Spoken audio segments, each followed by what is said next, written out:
Hi friends, welcome to our channel. Karthika Deepam serial next episode లో ఏం జరగబోతోందో ఈ వీడియోలో చూసి తెలుసుకుందాం. శివనారాయణ నిర్ణయానికి కట్టుబడ్డ సుమిత్ర అసలేం జరిగింది అని తెలుసుకోవడానికి ఈ వీడియోని స్కిప్ చేయకుండా ఎండ్ వరకు చూసేయండి. కార్తీక్ వచ్చే సమయానికి దీప కార్తీక్ కోసం ఎదురు చూస్తూ ఉంటుంది. అలా ఎవరిని కలవడానికి వెళ్ళావు బావా అని కార్తీక్ ని ప్రశ్నించి అడుగుతుంది. అప్పుడు కార్తీక్ జ్యోత్స్నని కలవడానికి వెళ్ళాడు అని, జ్యోత్స్న తనతో ఛాలెంజ్ చేసింది అని జరిగిందంతా దీపతో చెప్తాడు. అప్పుడు దీప, ఏమో బావా, తాత మనకి మాట ఇచ్చినా కానీ నిజంగా మన పెళ్లి జరుగుతుందో లేదో అని నాకు ఇంకా అనుమానంగానే ఉంది అని అంటుంది. అప్పుడు కార్తీక్, తాత మాట ఇచ్చాక కూడా నీకు ఈ సందేహం ఎందుకు కలుగుతోంది మరదలా అని అంటాడు. అప్పుడు దీప, ఎందుకంటే నాకు తల్లి స్థానంలో నిలబడి మన పెళ్లిని జరిపించడం మా అమ్మకి అస్సలు ఇష్టం లేదు బావా. తాత మనకి ఆ మాట ఇచ్చేటప్పుడే మా అమ్మ మొహం ఏదోలాగా పెట్టుకుంది. పైగా కోపంగా లోపలికి వెళ్ళిపోయింది కూడా. నాకు తెలిసి మన పెళ్లికి మా అమ్మ అంగీకరించదు అని అనిపిస్తోంది అని అంటుంది. అప్పుడు కార్తీక్, నువ్వు చెప్పింది విన్న తరువాత నాకు అలానే అనిపిస్తోంది మరదలా. కానీ అత్త తాత మాటకి ఎదురు చెప్పదు. తాతయ్య నిర్ణయానికి కట్టుబడి ఉండి మన ఇద్దరికి పెళ్లి జరిపిస్తుంది అని నాకు అనిపిస్తోంది అని అంటాడు. అప్పుడు దీప, ఏమో బావా, ఈ విషయం గురించి ఇప్పటికీ ఆ ఇంట్లో చాలా పెద్ద గొడవే జరుగుతూ ఉండాలి అని అంటుంది.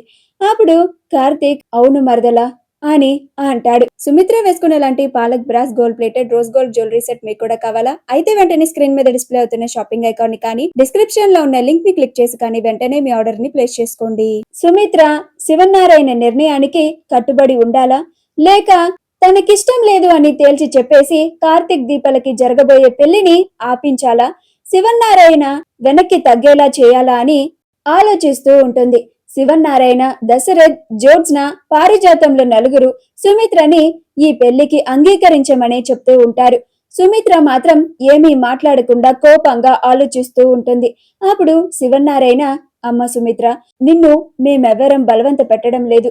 నిన్ను ఇబ్బంది పెట్టాలి అనుకోవడం కూడా మా ఉద్దేశం కాదు. ఇప్పటికీ నువ్వు ఈ పెళ్లిని నీకు ఇష్టం లేదు, వద్దు అంటే నేను నా మాటని వెనక్కి తీసుకోవడానికి సిద్ధంగా ఉన్నానమ్మా. ఇప్పుడు నువ్వు చెప్పే నీ నిర్ణయాన్ని బట్టే దీప కార్తీక్ల పెళ్లి ఆధారపడి ఉంటుంది అని అంటాడు. అప్పుడు దశరథ్, ఏంటిది సుమిత్ర, ఇంతమంది నీ నిర్ణయం కోసం ఎదురు చూస్తూ ఉంటే నువ్వు మాత్రం ఏమీ మాట్లాడకుండా ఇలా మౌనంగా ఉన్నావేంటి అని అంటాడు. అప్పుడు జ్యోత్స్న, మమ్మీ ఈ పెళ్లికి అస్సలు ఒప్పుకోదు డాడీ. ఎందుకంటే మమ్మీకి ఆ దీప అంటే అస్సలు నచ్చదు. అలాంటి దీపకి తల్లి స్థానంలో ఉండి పెళ్లి జరిపించాలంటే ఇంకెలా ఒప్పుకుంటుంది? మమ్మీ ఖచ్చితంగా ఒప్పుకోదు అని నేను ఒప్పుకున్నట్టుగా మీ అందరి ముందు నాటకం ఆడుతున్నాను అని అనుకుంటూ ఉంటుంది.